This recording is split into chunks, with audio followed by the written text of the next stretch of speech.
নমস্কাৰ বন্ধু, আজি মই আপোনালোকক বিশ্বৰ 5টা দানৱৰ বিষয়ে ক'বলৈ ওলাইছোঁ, যাক আপুনি চিনেমা বা কিতাপতহে দেখিবলৈ পাইছে।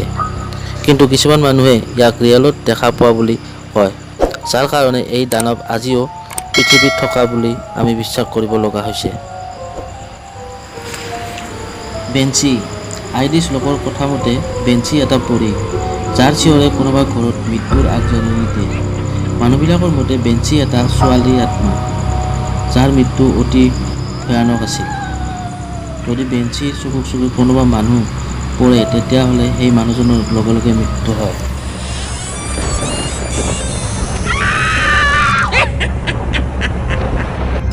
বাবা য়োগা। ৰাছিয়াৰ পুৰণা কাহিনীত বাবা য়োগাৰ কথা আটাইতকৈ বেছিকৈ আলোচনা কৰা হৈছে। বাবা য়োগা এটা বুঢ়ী ৰাক্ষসনী আছিল। এই বাবা য়োগাই উৰিব পৰা আছিল। কিছুমান মানুহে বাবা য়োগাক দানৱৰ আইতাক বুলিও কৈছিল।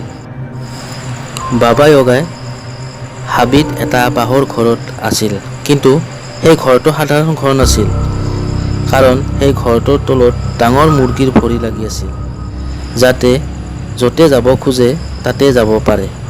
বাবা য়োগাই সদায় সৰু ল'ৰা ছোৱালীক চিকাৰ কৰা আছিল, নহ'লে হাবিত গৈ কোনোবা ৰাস্তা হেৰুওৱা মানুহক চিকাৰ কৰিছিল। দা লেইচি।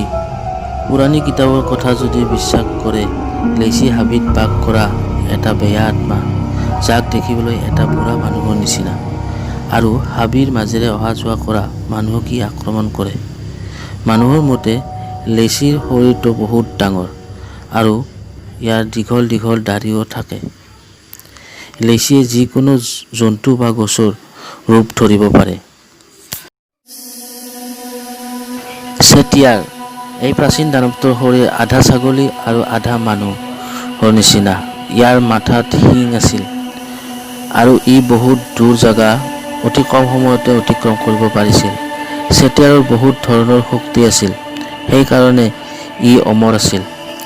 ই যুদ্ধত বহুত পাৰ্গত আছিল, আৰু ইয়াক কোনো মানুহে হেৰাব পৰা নাছিল, সেইকাৰণে আগৰ ৰজাবিলাকে ইয়াক নিজৰ সৈন্য কৰি ৰাখিছিল। মিনোচাৰ। এই ৰাক্ষসৰ মাথাটো মহৰ আৰু তলফালখিনি মানুহৰ নিচিনা আছিল। ই বহুত খঙাল, আৰু যদি ইয়াৰ আগত কোনোবা জীৱ-জন্তু আহে, ই আক্ৰমণ কৰিবলৈ ভয় নকৰে। মানুহে কয় মিনোচাৰৰ জন্ম মানুহৰ পৰাই হৈছিল।